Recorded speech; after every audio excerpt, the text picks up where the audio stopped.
Hi అండి, 2 కేజీల బాస్మతి రైస్తో వెజ్ బిర్యానీ ఎలా చేయాలో నా స్టైల్లో మీకు సింపుల్గా చూపిస్తాను. వెజ్ బిర్యానీకి క్యారెట్, ఉల్లిపాయలు, పచ్చిమిరపకాయలు, జీడిపప్పు, బీన్స్, గ్రీన్ పీస్ ఉంటే వేసుకోండి. బిర్యానీ సామాన్లు, కొత్తిమీర, అల్లం వెల్లుల్లి పేస్ట్ అండి.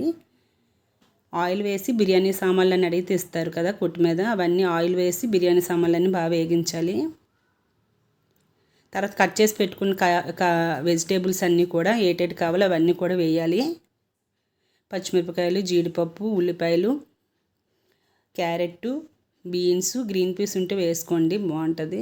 కాలీఫ్లవర్ ఉన్నా కూడా వేసుకోవచ్చు, మీ ఇష్టమే. ఇవన్నీ బాగా వేగాలి. వేగుతుండే కొంచెం సాల్ట్ వేసుకోవాలండి, త్వరగా కుక్ అయిపోతాయి.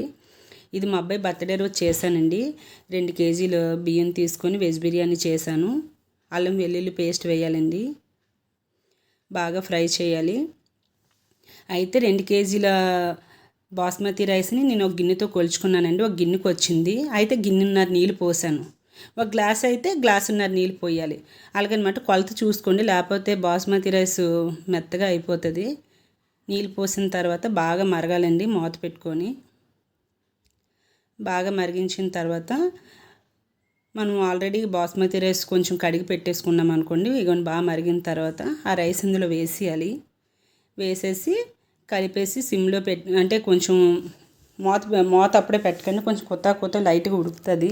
ఉడికేటప్పుడు బాగా సిమ్లో పెట్టి మూత పెట్టేయండి. మూత పెడితే అదిగోండి చక్కగా వచ్చిందండి, ఎక్కడ ఏం అవ్వలేదు.